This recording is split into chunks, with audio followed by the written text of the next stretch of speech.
Wow, have you guys seen all these videos of the Somalian community leaders coming out and apologizing for their people stealing all this money?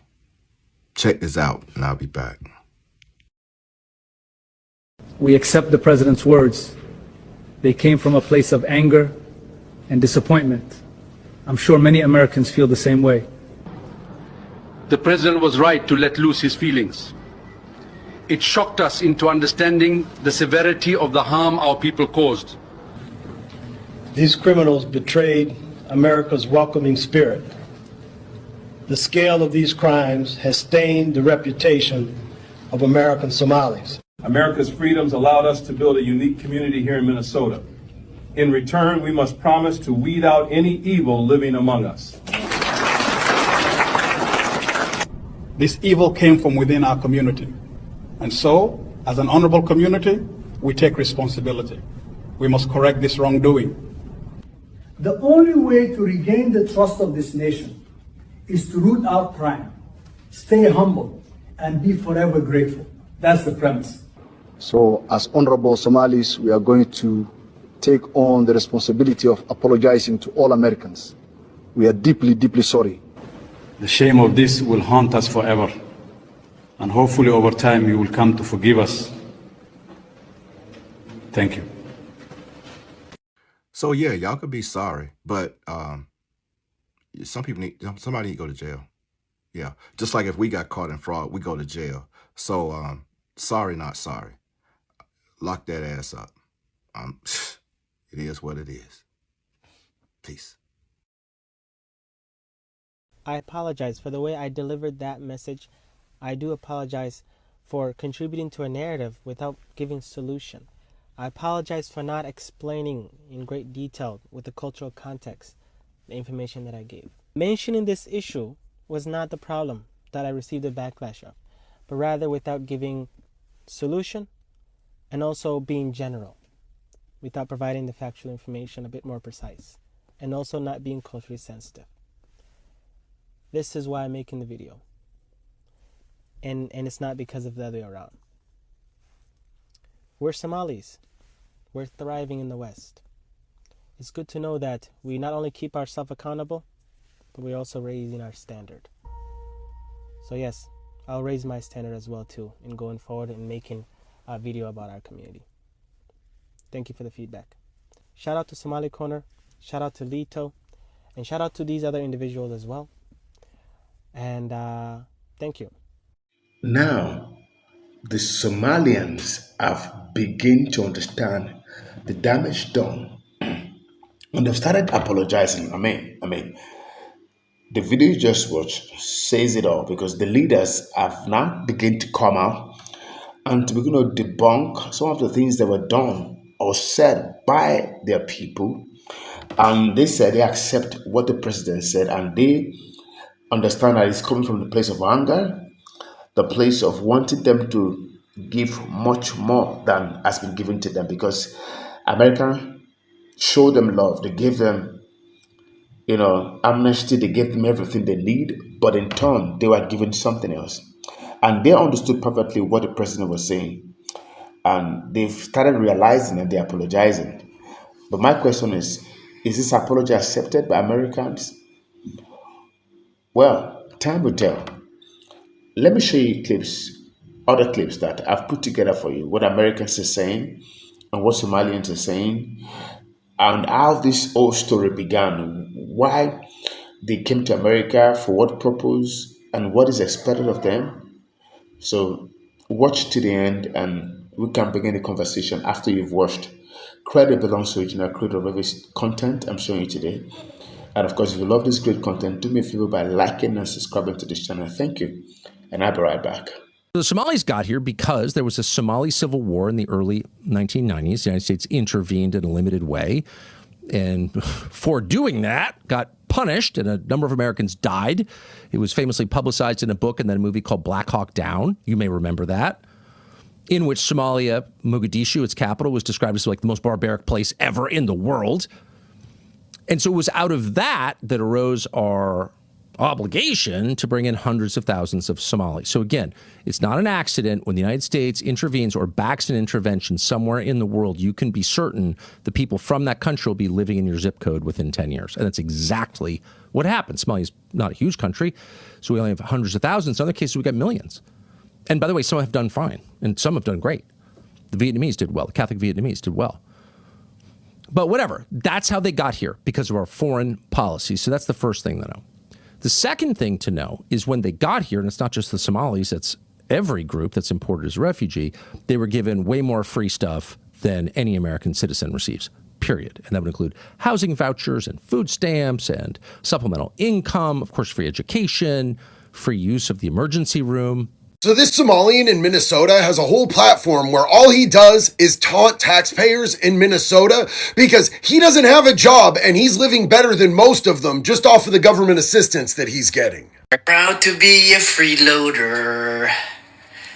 I get everything for free while you work 50 hours a week. Ha ha, boo boo. Somalians is taking. We took these people in as refugees, and this is their attitude towards us. What do you think we should do with these people? Let me know down in the comments. Your favorite Somalian freeloader. Hey, thank you for your tax dollar. I'm eating really good. Thank you for taking care of me. I love you, Americans. You've been such a hospitality. Not hostility. You show us hospitality. That's good. We appreciate you. Because of your tax dollar, I get to eat 5 times a day. Before, it was 80 cents. They used to send us back in Africa, 80 cents. Now, I get this EBT card loaded each month with 400 to 500. The freeloader, your favorite freeloader. I'm enjoying myself. Enjoying this food. Taking vacation here. I'm in my free house provided for me by Enhan. So I'm enjoying myself. Please do not disturb me. During an interview, some Somalians living in Minnesota said they prefer Sharia law over American law.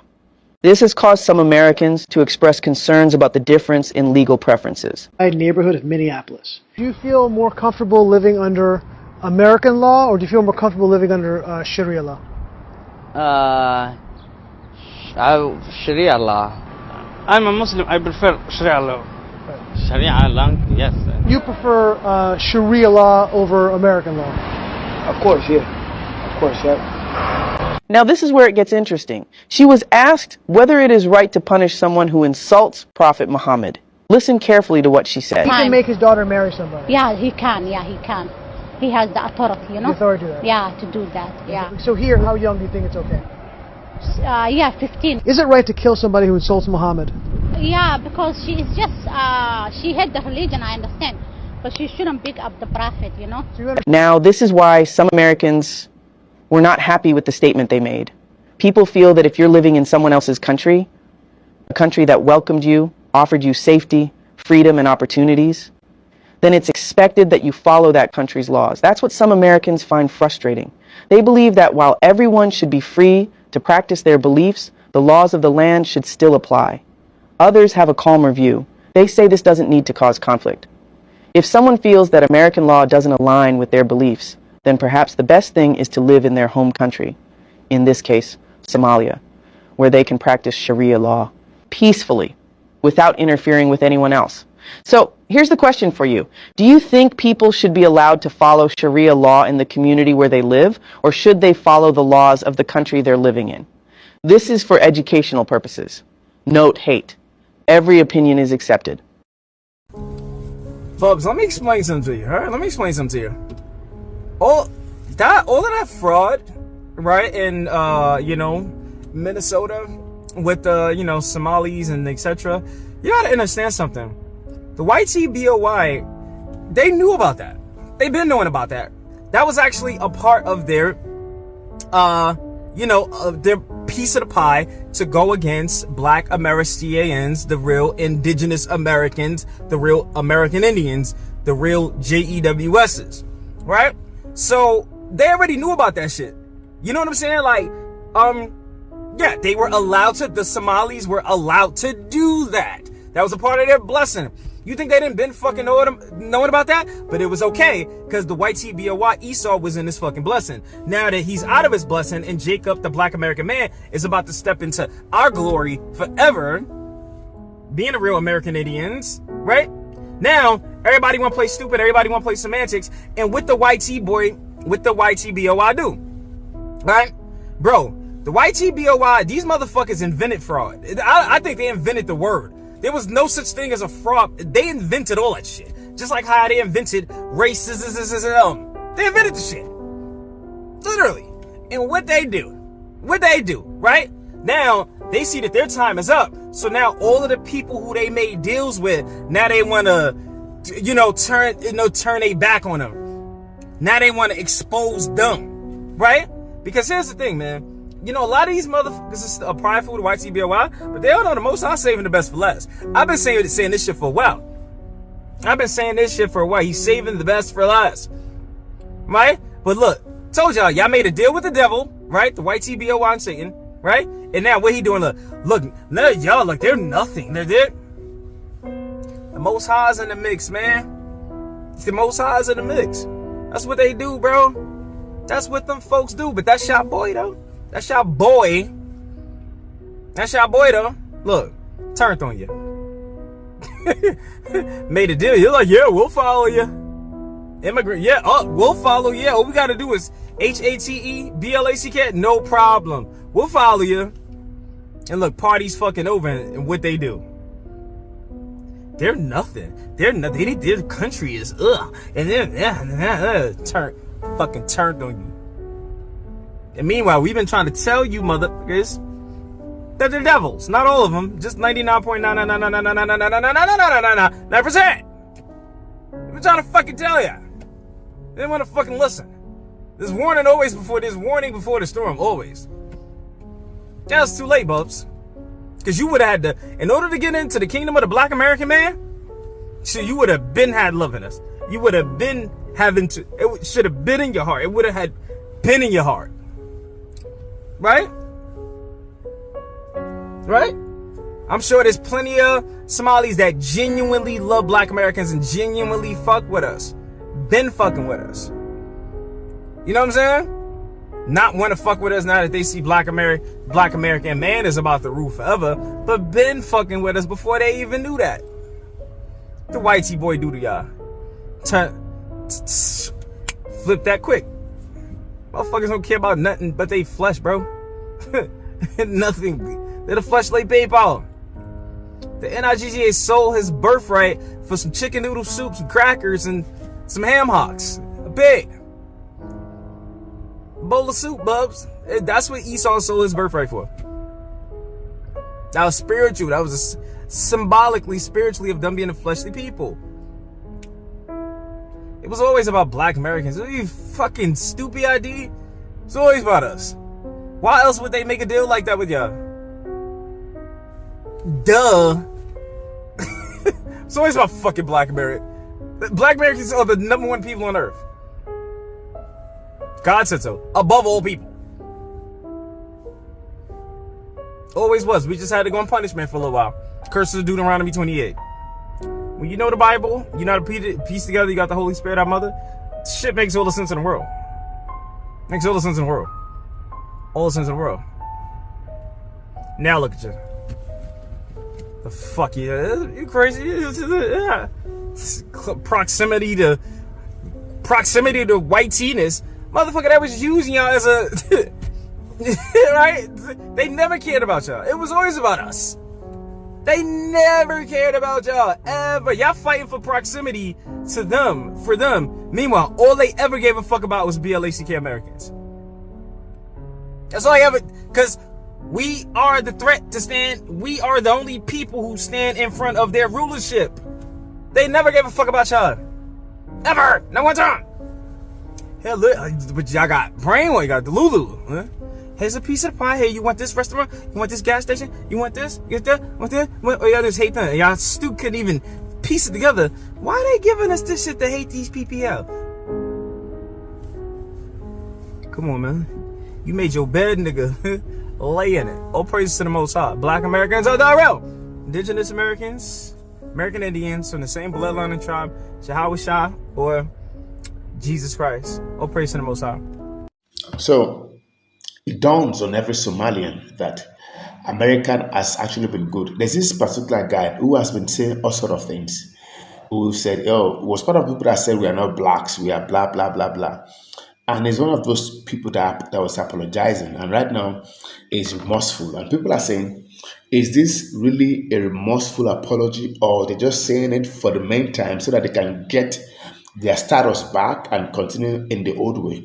These are the questions Americans are saying. They're saying, "Are they really remorseful?" And there's this other guy who collects, free money, eats food and all that. And he comes on social media and began to mock America and say, "Oh, I'm collecting your money, I'm eating good food, I eat 5 times a day." And I'm personally, I'm really pissed at that, because how could you do that? Because you are privileged to have come into America. America has given you a good life. And you go on TikTok, started mocking Americans and say, "Yes, you guys are, you don't eat 5 times, I do it in a day," and all sort of rubbish. And these are the things that is making Americans, even while they're apologizing, even now that they're apologizing, some of them are not believing them, because if you have done that in the past, it means that you can do it again. It means that your motive is not pure, is not clean. And that is why they are finding it difficult to forgive the Somalians, and some of them are saying, "No, they should just leave the country." Some of them are saying they found it so difficult to comply with the rules and regulations of America. And to be sincere, quite frankly, you can't come into a country that accepts you, that give you love, give you life, give you everything almost free, and they're telling you that this way of life you are behaving, and you begin to speak back at them, saying that you have a right. Who gave you the right? It's the country that gave you the right. You go by their laws. They tell you that this is American law. You said no, you want Sharia law, and this whole thing is muddled up, and that is why Americans are like, they can't really let go anymore. They should just go back. But hey, I don't know, guys, what do you think about this whole story? Because it's becoming like these guys have really done a lot of harm than good. I mean, the Somalians. And it looks like Americans are saying they are tired, they need to leave. And do you also know that most of them can't even speak English? I mean, you heard it from the video, right? They refuse to adjust, to assimilate, to accept the rules, the regulation, the norms in the system. You don't bring your foreign culture into a country that has given you everything that you need. They give you life, they give you hope, they give you shelter. You come with your way of life and you want to enforce it on the country, on the people that accepted you. No, they don't do things that way. You go by the rules. So when you are in Rome, you behave like Romans. And that is what Somalians are meant to do. But that's exactly what they are not doing. And these are the things that actually complicate issues for them. And of course, to now make matters worse, they're into fraud and all of that. And of course, their leaders are coming out to say they are sorry. They're going to fish out those people. They're going to make sure that they become a people that is expected of them. They're going to contribute a quota. And I believe that if this can really be done, and all those stuff that is going online by Somalians, all those junks, they should stop it. And they should, because it can't generalize everybody. I believe in not making everybody look like they are the same. No, few ones are the ones doing this fraud and all that scam, but it's not all of them. But the attitude they have effort to sometimes can really piss people off. And this is where the balance must be struck. It is not all Somalians that is bad, but the few of them that are bad are the ones that are making the loudest noise. And that's where the problem is. But I feel, guys, what do you think? The leaders are coming out to apologize, to say they are sorry, they accept what the president said and all that. What do you think about this? Is it a new leaf? Well, let the conversation begin, guys. I want to hear what's your opinion, what's your view to all of these things that is happening. Credit belongs to the original creator of every stitch and content that I've shown you today. But hey, subscribe to my channel if you love this great content. And thank you guys for always subscribing, participating, and sharing your views and dimensions. I am grateful for that. Thank you guys. Until I come your way again. Bye-bye.